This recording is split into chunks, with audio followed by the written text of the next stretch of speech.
palabra, ¿verdad? Porque ese es el centro de eso. Y vamos a estar leyendo en Daniel.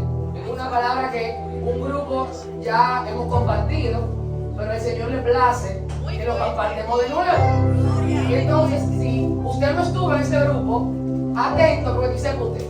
Amén. Y vamos a leer en Daniel 3. Y vamos a leer primero Daniel 3:1 y luego nos vamos a ir al 8. Amén. ¿Me dicen amén cuando lo tengan? Amén. Y Daniel 3:1 dice: el rey Nabucodonosor hizo una estatua de oro cuya altura era de 60 codos y su anchura de 6 codos. La levantó en el campo de Dura, en la provincia de Babilonia. Y nos vamos al 8. Y desde el 8 nos dice, leemos: por esto en aquel tiempo algunos varones caldeos vinieron y acusaron maliciosamente a los judíos. Hablaron y dijeron al rey Nabucodonosor: rey para siempre vive. Tú, oh rey, has dado una ley para que todo hombre, al oír el son de las bocinas, de la flauta, del tamborín, del arpa, del salterio, de la zampoña y de todo instrumento de música, se postre y adore la estatua de oro. Y el que no se postre y adore, sea echado dentro de un horno de fuego ardiendo. Hay unos varones judíos, los cuales pusiste sobre los negocios de la provincia de Babilonia, Sadrach, Mesach y Abednego. Estos varones, oh rey, no te han respetado, no adoran tus dioses, no adoran la estatua de oro que tú has levantado. Seguimos en el 3. Entonces Nabucodonosor dijo con ira y con enojo que le trajesen a Sadrach, Mesach y Abednego. Al instante fueron traídos estos varones delante del rey. Habló Nabucodonosor y les dijo: ¿es verdad, Sadrach, Mesach y Abednego, que vosotros no honráis a mi Dios, ni adoráis la estatua de oro que he levantado? Ahora pues, ¿estáis dispuestos para que al oír el son de la bocina, de la flauta, del tamborín y del arpa, y del salterio de la zampoña, y de todo instrumento de música, os postréis y adoréis la estatua que he hecho? Porque si no la adorares, en la misma hora seréis echados en el medio de un horno de fuego ardiendo. ¿Y qué Dios será aquel que os libre de mis manos? Sadrach, Mesach y Abednego respondieron, y vamos a enfocarnos en estos 3 versículos, 16 y 18. Respondieron: no es necesario que te respondamos sobre este asunto. He aquí nuestro Dios, a quien servimos, puede librarnos del horno de fuego ardiente, y de tu mano, oh rey, nos librará. Y si no sepas, oh rey, que no serviremos a tus dioses, ni tampoco adoraremos la estatua que has levantado. Señor, gracias por tu palabra, Señor. Ella bendita y santa, Señor. Gracias, Señor, por que te place, Señor, que la compartamos de nuevo. Úsame como tu vasija, Señor. Sé tú hablando a través de mí, Espíritu Santo, que no sea yo, sino Cristo, Señor. Que todo lo que yo hable no sea de mi boca, sino de la tuya. Amén. Y le comentaba yo a los chicos cuando la compartí la primera vez, que cuando yo leí esto, lo primero que el Señor me pone a pensar es en un perrito. Y yo quiero que ustedes piensen conmigo en un perrito. Este perrito nació en la calle, se crió en la calle, siempre fue callejero, creció, pasó hambre, necesidad, todo lo que tú puedes imaginar si se pasa en la calle, lo pasó el perrito. Pero un día en un parque, alguien vio el perrito y decidió llevarlo a su casa. Le dio comida, le dio vestido, le dio techo, y a partir de ahí entonces esa persona se convirtió en el amo de ese perrito. Y como amo del perrito, entonces esa persona decidía lo que el perro comía, lo que el perro hacía, cuándo paseaba, cuándo no, decidía cuándo lo iba a disciplinar, y sin importar lo que el amo dijera, no importando si el amo lo castigara, o si le cambiara la comida, o si lo afligiera, el perrito siempre iba a estar con su amo. Y usted me preguntará ¿por qué? Es porque el perrito es por naturaleza fiel. No importa lo que pase, tormenta, montaña, tranquilidad, lo que sea, el perrito siempre va a estar con su amo porque el perro es por naturaleza fiel. Y eso es lo que el Señor quiere que hablemos hoy, de cómo Él quiere un pueblo que sea por naturaleza fiel. Y este primer versículo que compartíamos, específicamente el 16, habla de que ellos fueron traídos, y en resumen, esos varones vivieron durante los 70 años del exilio de Israel en Babilonia. Un exilio que ya Jeremías se había hablado. Ya Jeremías había profetizado que venía un exilio por Israel y que iba a durar 70 años. En este proceso fueron llamados a la tribu de Judá los jóvenes más eminentes, los más inteligentes, los más importantes, para que fueran a servir a Babilonia. Y dentro de ese grupo fueron escogidos Sadrach, Mesach y Abednego, y también fue escogido el profeta Daniel, que es el que titula este libro. Y en ese contexto el rey construye una estatua, pide que le adoren, ellos se niegan y son traídos a dar cuentas al rey. Y aquí vemos que lo primero que hace el rey cuando los llama es cuestionarlos. Lo primero que el rey hace cuando llama a Sadrach, Mesach y Abednego, lo que leímos, es cuestionarlos. Y el Señor decía, asimismo, cuando un hijo de Dios está caminando en el propósito, lo primero que va a venir es un cuestionamiento. Y ese cuestionamiento viene primero a tu mente, es un cuestionamiento propio, interno, en el que tú te preguntas, ¿y esto para mí? ¿Y esto que me dice el pastor, soy yo? ¿Yo soy capaz de hacer esto? O no, mira, yo no nací para él, yo soy otra cosa. Ese es el primer cuestionamiento que va a venir a la mente de un hijo de Dios que está cumpliendo el propósito. Y el segundo cuestionamiento necesariamente va a ser de esas personas que de alguna forma influyen en ti. Porque si vamos a la historia, dice la palabra que ellos fueron puestos en un lugar de liderazgo en Babilonia. Eso significa que ellos no eran terceros para el rey. Ellos probablemente había estado una especie de confianza entre ellos y el rey, porque lo puso el liderazgo. Eso quiere decir entonces que el rey de alguna forma tenía una influencia directa en Sadrach, Mesach y Abednego.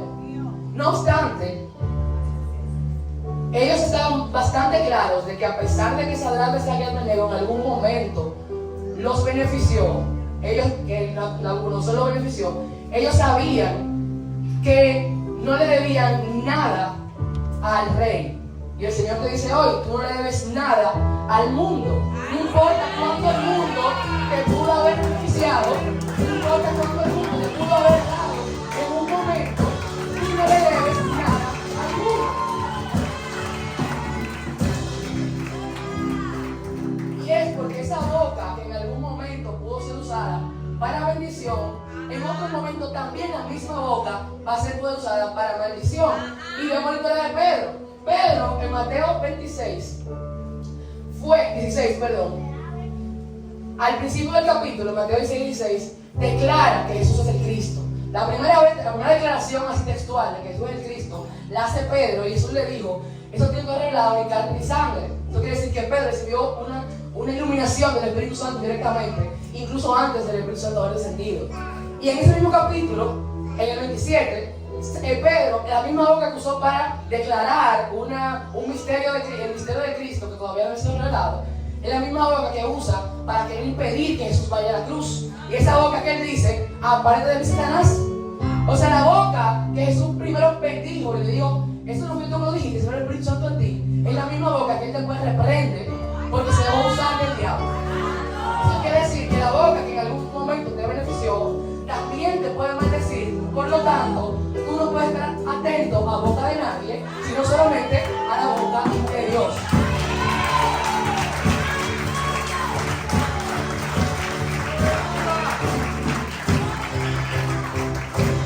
Como solamente estamos atentos a la boca de Dios, el Señor nos dice hoy, iglesia, no dudes.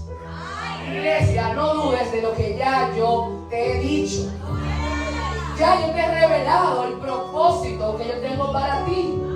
Entonces deja de estar prestándole oído al mundo, que lo que quiere es confundirte, que lo que quiere es ponerte en pensamiento contrario para que tú no prosigas a esa meta. Y el Señor me decía que así como también Sadrach, Mesach y Abednego respondieron al rey en el cuestionamiento, no tenemos por qué responderte de esta cuestión. Así el Señor les dice, ustedes no tienen por qué excusarse con el mundo por lo que usted hace en Dios. Usted no tiene que dar explicación al mundo por cómo usted camina con Dios y lo que Dios ha dicho de usted. Porque simplemente son dos tipos de mundos distintos. El mundo tiene un pensamiento natural y usted tiene un pensamiento espiritual. Lo que significa que nunca lo que diga Dios va a estar igual a lo que diga el mundo. Nunca lo que diga Dios va a ser igual a lo que diga el mundo. Amén. Y el Señor me ministraba que no destinemos nuestra mente, nuestro corazón y nuestras fuerzas a excusarnos delante del mundo, sino que solamente nuestra boca respecto del mundo solamente está para declarar lo que Dios ha hecho y mirar cómo Dios va a hacer en ellos. Amén. Santo. Y me decía, que lo copiaba aquí, de que tú das explicaciones espirituales al mundo natural, es literal, como tirarle perlas a los cerdos. Te dan un tesoro en una vasija que no sabe cómo contenerlo y que no sabe qué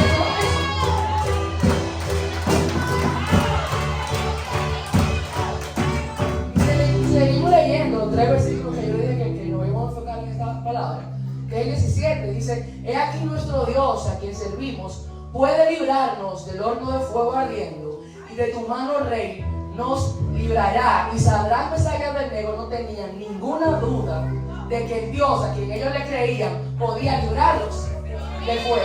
Ellos no tenían ninguna duda de que el poderoso a quien ellos le creían y a quien se debían podía librarlos con un chasquido de sus manos.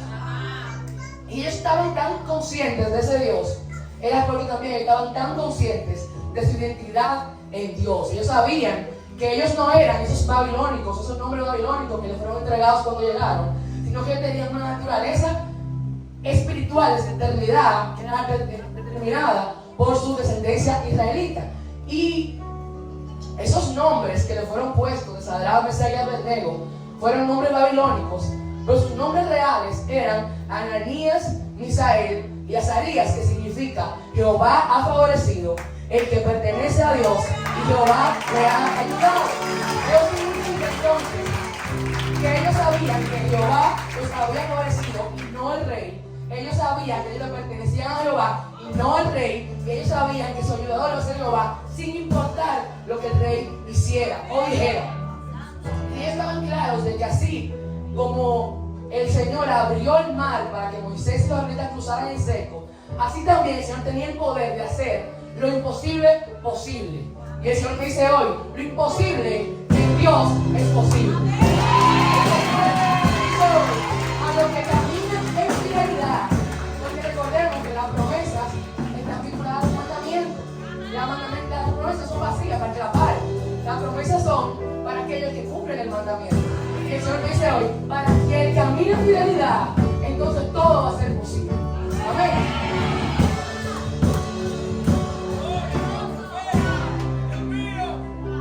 Esto de la identidad en Cristo tiene mucho que ver con que tú sabes quién eres en Dios.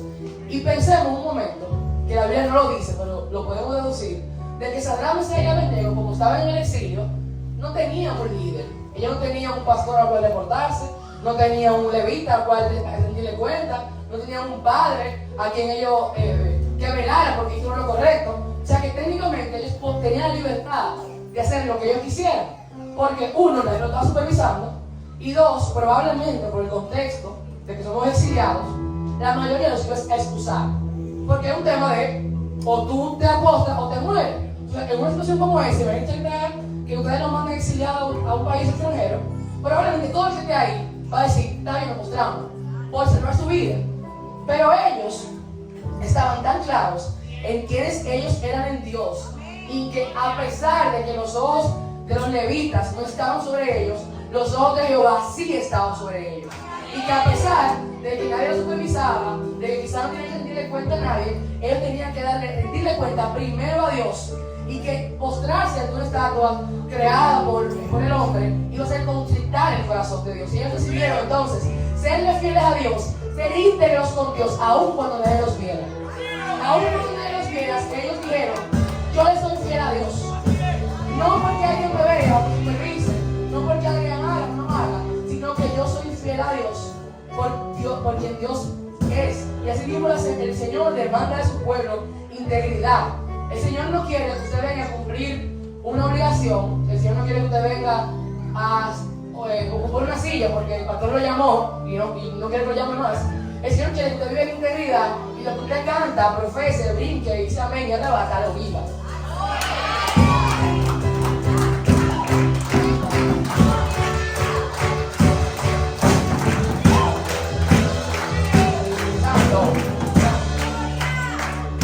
Y el tercer versículo, que a mí en lo personal es el versículo que más me marca en toda la historia, que lo he leído muchas veces, y las muchas veces que la leo me atraviesa el alma hasta el tuétano. Es el 18 y dice: oh rey, que no serviremos a tus dioses, ni tampoco adoraremos a la estatua que has levantado. Y el Señor te pregunta: ¿y si no qué? Ellos acababan de declarar que el Señor podía librarlos. Ellos acababan de declarar que el Señor tenía la capacidad para hacer lo imposible y librarlos del horno de fuego. Pero ellos estaban conscientes de que el Señor no tenía la obligación de librarlos. Ellos estaban conscientes de que el Señor no les debía nada. Y el Señor dice a la iglesia: el Señor no te debe nada. Tú le debes todo al Señor.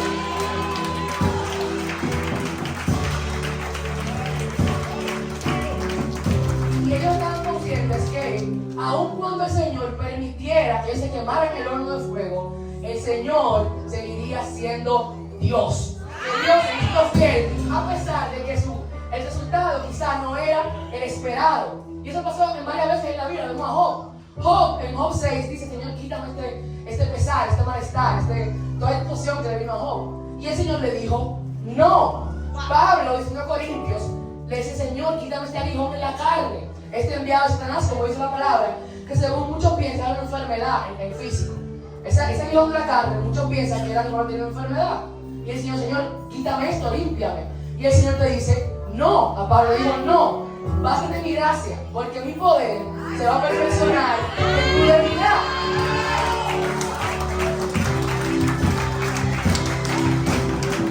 El Señor te dice hoy: ¿y si no qué? ¿Y si lo que tú me pides tanto tiempo no es lo que yo quiero para ti?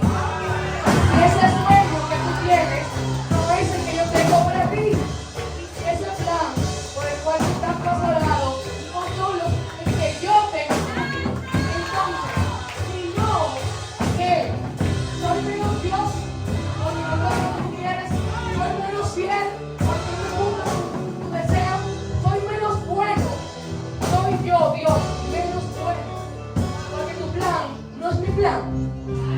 Y ese Señor te pregunta hoy. Y el Señor me decía que dejemos de tratar al Señor como prestamistas. Que dejemos de tratar al Señor como si mi servicio a la casa o a su obra fuera una deuda que después yo quiero cobrarle con creces, con interés y con mora. Que yo deje de decir que si yo hago algo para Dios, Él tiene que retribuirme. Él lo hace porque su promesa lo es. Pero la idea no es que usted lo haga por lo que viene de vuelta. Porque el Señor no quiere gente que le siga por lo que Él hace, ni por lo que da, sino gente que siga por quien Él es. Y cuando usted le sigue por quien Él es, entonces esas añadiduras van a venir de parte de Dios, gloria a Dios, pero sobre todo que no van a venir. Y cada vez que le ponemos condiciones a Dios y cada vez que le exigimos a Dios, nos convertimos en usureros de la palabra, en usureros de la obra. Y eso, por supuesto, no es lo que Dios llama a su pueblo. Y estos jóvenes estaban dispuestos a dar su vida, aún sabiendo que su resultado quizás no iba a ser el esperado. Ellos dicen: si no, aunque Dios no me libre, yo de ti no me voy a mostrar. Aún cuando Dios no me libre, yo soy fiel a Dios por quien Dios es, y no por lo que el mundo diga, o no por lo que la gente piense, o no porque los pastores digan. Yo soy fiel a Dios, y mi cuenta es con Dios, y mi fidelidad es para Dios, sin importar el resultado que yo tengo. Amén. Y ellos estaban tan conscientes de esto, porque desde antes ellos habían entendido lo que Pablo siglos después iba a escribir. Ellos sabían que sin importar el resultado, la voluntad de Dios iba a ser buena, agradable y perfecta, aunque yo no esté de acuerdo con eso. Aunque a mí no me gusta esa voluntad, la voluntad de Dios va a seguir siendo buena, va a seguir siendo agradable y va a seguir siendo perfecta. si ellos estaban dispuestos a entregar su vida por su fidelidad a Dios a cambio de nada, porque ellos estaban dispuestos que aún si no salvara, como quiera la iban a entregar, yo te pregunto hoy, ¿cómo es que si el Señor a ti te ha librado tantas veces del horno de fuego, una y otra vez tú has visto su mano obrar sobre tu vida, una y otra vez tú sigues dudando? ¿Cómo es que es tan difícil para ti obedecer cuando tú se has visto con tus ojos como Dios te ha guardado y como Dios te ha librado? ¿Cómo es que como hijos del Eterno aún tenemos duda de lo que Dios hace y de lo que Dios ha hecho en nuestra vida? Y ante cualquier dificultad, la primera opción es dudar. Y sí, bueno, eso como mujer de Dios. ¿Cómo es que ellos estaban dispuestos a su vida y ustedes no están dispuestos a dar un poquito de obediencia? Y es que un niño descansa confiadamente en los brazos de su padre porque sabe, sin entenderlo, pero él sabe, por naturaleza sabe, que su padre siempre va a tomar buenas decisiones para él. Y así como hijos del Eterno, nosotros tenemos que descansar en el Señor y saber que sin importar lo que Dios haga, que quizá yo no lo entienda en el momento, el Señor siempre va a querer lo mejor para mí. Y eso que Él haga siempre va a ser lo mejor para mí. Y ellos, Sadrach, Mesach y Abednego, decidieron confiar a pesar de que el panorama estaba contrario. Y seguimos leyendo, no tienen que buscar, yo se lo voy a leer. En Daniel 24 y 25 dice: entonces el rey Nabucodonosor se espantó y levantó apresuradamente y dijo a los de su consejo: ¿no echaron a 3 varones atados dentro del fuego? Y ellos respondieron al rey: es verdad, oh rey. Y él dijo: he aquí yo veo 4 varones sueltos que se paseaban en medio del fuego sin sufrir ningún daño, y el aspecto del cuarto es semejante al hijo de los dioses. Y el Señor te dice hoy: ¿cuántos hombres están contigo en medio del horno? ¿Cuántos hombres están contigo en medio del proceso? Y ni un fuego en tu cabeza se va a quemar por cuanto tú le has sido fiel. Si tu proceso ha sido por fidelidad a Dios, entonces yo te garantizo, la palabra te garantiza que tu resultado va a ser victoria. Y el que el Señor me decía que después del horno viene la gloria. Repita conmigo: después del horno viene la gloria. Y vamos a seguir con este sabio, porque todavía en cuántas horas. Dice el versículo 28. Entonces Nabucodonosor dijo: bendito sea el Dios de ellos, de Sadrach, Mesach y Abednego, que envió su ángel y libró a sus siervos que confiaron en él, y que no cumplieron el edicto del rey y entregaron sus cuerpos antes de servir y adorar a otros dioses que su Dios. Por lo tanto, decreto que todo pueblo, nación o lengua que dijere blasfemia contra el Dios de Sadrach, Mesach y Abednego será descuartizado, y su casa se convertirá en muladar, por cuanto no hay Dios que pueda librar como este. Entonces el rey engrandeció a Sadrach, Mesach y Abednego en la provincia de Babilonia. Y el que el Señor me decía que ese primer decreto que fue contra de ti, cuando tú mantienes la fidelidad, la firmeza en Dios, se convierte en una bendición para ti. Esa primera persona que confrontó y quizás quiso hacerte dudar tu propósito, va a ser esa primera persona que tú vas a ver convertirte a los pies de Cristo, por cuanto vio tu fidelidad y tu firmeza en el Señor. El Señor me decía que la situación que te hace guerra o que te hace tribulación no es más que una plataforma para que tú puedas ver el poder de Dios manifestado en tu vida y la vida de los demás. El capítulo 4, versículo 27 del libro de Daniel dice, y es una declaración que hace Nabucodonosor, ya al final de la historia de él. Dice: ahora yo, Nabucodonosor, alabo, engrandezco y glorifico al Rey del cielo, porque todas sus obras son verdaderas y sus caminos justos, y él puede humillar a los que andan en soberbia. Y nuestra promesa, nuestra fidelidad va a generar que nuestra promesa se materialice en nuestra vida. nuestra fidelidad va a generar que eso que nos llaman locos, que le llaman extremistas, que nos llaman, ustedes se fueron, se van a dejar de grabar este libro, que es Omega, son esas mismas personas que después usted va a ver glorificando y alabando a Dios. Cuando vieron la fidelidad suya y cuando vieron el pago de fidelidad.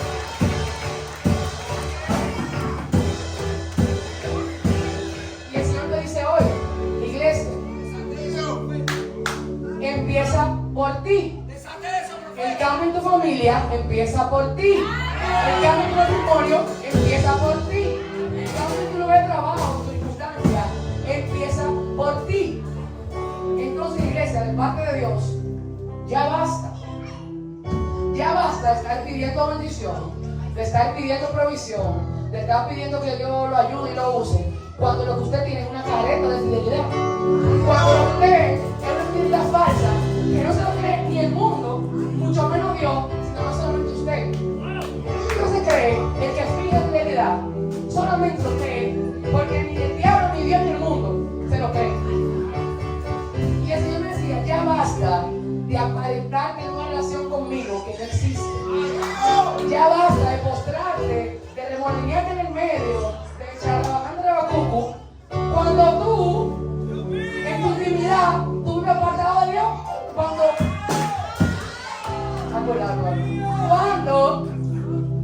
Cuando tu vida secular, con tu vida diaria, lo que tú haces es todo menos lo que Dios te dice. Entonces, si tú haces una cultura de caca aquí y en tu vida secular haces lo que tú quieras, entonces, como dice el pastor, te fuiste. Desate eso, hermano, desate eso. Y lo ves, está pastor. Saddam Hussein y Abednego no eran fieles porque decían que eran fieles. Saddam Hussein y Abednego eran fieles porque con su mente, con su corazón y con su espíritu, con su cuerpo, ellos estaban dispuestos a tener su vida por Dios. No porque lo dijeran, sino porque estaban dispuestos realmente a vivir. Entonces, el Señor quiere que su fidelidad sea una fidelidad vivida y no dicha. Amén. Y miren, yo ayer tenía un asunto con el Señor. Lo voy a hacer aquí. Tenía un asunto con el Señor porque la pastora me escribe, te toca predicar el domingo. Todavía el viernes, cuando yo monté en la guagua, yo no sabía que me tocaba predicar hoy. Yo pensé que, gloria a Dios, la pastora probando mi fe, para que yo dijera amén. Y yo dije amén. Pero para mí, nada, yo estoy en mi encuentro sirviendo, gloria a Dios. Se movió papá, gloria a Dios. Me di para vuelta para atrás y ya está. Pero ayer en la tarde, yo me senté con la pastora para confirmar que de verdad era una que no era que yo predicaba bien. Solo para confirmar. Yo digo, pastor, no sé qué, ¿cómo va a ser acá? Te toca predicar mañana. Yo, ¿cómo? Yo creo que es así mismo, ¿cómo? Me dice ella, Juan, tu cara es muy expresiva. Y yo, gloria a Dios, porque. Y yo estoy como en mi mente, no digo a ella, obviamente. ¿Cómo, padre? ¿Cómo es esto? Esto como que no es de Dios. ¿Por qué? ¿Y cómo así? Yo no me preparaba para la prédica, yo no tengo todo el tiempo porque tuve un encuentro. Y yo no tengo tiempo que me meterme con Dios para que Dios me baje la rima del cielo. ¿Cómo es esto que yo me toca ir a predicar mañana? ¿Y que predicar mañana? No me tengo que predicar aquí tampoco, para sumarle. Para sumarle al punto extra. Gloria a Dios. Y yo estoy hasta pensando, seriamente, llamar a la pastora. Ese momento ya no estaba. Decirle, pastora, pero mire, yo creo que quizá no proceda. Que yo puedo predicar otro domingo. Que gloria a Dios, para tener tiempo, que tengo que correr, que tengo que venir para el salón mañana huyendo, para que, gloria a Dios. O sea, yo estaba pensando seriamente en llamar a la pastora y decirle. Pero yo dije, déjame que me cambié un ratico primero. Pero yo sabía que no me iba a entrar a la pastora, para que vean. Y me escapo del momento en que usted estaba enseñando sus obras. Y me voy a la habitación y me poso. Y yo, Señor, ¿cómo es esto? Y tuve también un momento afuera en el parque, me senté en la grama. Y yo, ¿cómo es esto, padre? Y el Señor me decía, pero ven acá, Taylor, ¿qué fidelidad era tuya? ¿Y cuál es la fidelidad tuya? Si al primer momento que viene algo como que a ti no te agrada, tú lo que vas a decir que no. ¿Qué fidelidad era tuya? Si al primera cosa que tú dices, tú cuestionas las decisiones que yo he hecho sobre mi vida. ¿Qué fidelidad era tuya? Y yo estoy postrada, ¿verdad? Y ustedes saben, quebrando moco y lágrimas. Y el Señor me trae a memoria una canción. que yo había escuchado hace unas semanas ya, que tenía años que no escuchaba. Y cuando yo la escucho, lo quise orarla. Yo la escuché, pero no la canté, sino que la oré. Cerré mis ojos y la oré, como fue una canción. Y esa canción dice: Señor, no tienes que buscar a nadie más, yo quiero oír. Aquí están mis manos, aquí está mi boca, aquí están mis horas, aquí estoy yo. Una canción que quise oír en Europa. Esa canción. Y me decía, he decidido que vas tú. Y después me preguntó, ¿te atreverías a decirme que no? El Señor me decía a mí, ¿te atreverías a decirle que no a ese Dios que tú dices que amas? A ese Dios que tú dices que sigues, a ese Dios que tú dices que sirves. ¿Te atreverías a decirme que no cuando tú declaras con tu boca que el Señor todo lo puede hacer? Entonces, porque tú no tienes condiciones humanas, entonces tú puedes decir que no. O sea, ¿tú te atreverías a decirme que no? Y la iglesia te extiende la pregunta. Iglesia Viviente Vive, que salió del costado del Señor, ¿te atreverías a decirle que no a Dios? ¿Te atreverías a decirle que no al propósito de Dios en tu vida? Al ministerio para el cual Él te llamó. ¿Te atreverías a decirle que no a Dios? El Señor me decía que el que es verdaderamente fiel no está buscando que manden a otro. El que es fiel no está buscando que fueron pastora. Ay no, pastora, mande a fueron a ser pastora. Que son enviados. Ay no, pastora, mande a otros enviados, porque yo como no estoy. El que es fiel de verdad quiere ir a la obra de Dios. El que es fiel de verdad se disfruta ser parte de la obra de Dios, porque sabe que el Señor de alguna forma o de otra se va a glorificar, y que no van a ser con mi fuerza ni con la suya, sino con las fuerzas de Dios. Y si Sadrach, Mesach y Abednego, que ya son casi amigos míos, les hubiesen preguntado a ellos, ¿ustedes prefieren que mandemos a otro, al otro? Que ustedes saben que se van a mandar a otra gente al otro. Yo estoy segura que ellos hubiesen respondido que no, que ellos estaban dispuestos a vivir el proceso, porque si el proceso iba a ser eso, que me iba a poder hacer caminar como el cuarto hombre, entonces yo quería estar en ese proceso. Si ese horno iba a ser la razón por la cual yo caminara con el cuarto hombre, pues entonces yo camino con el cuarto hombre.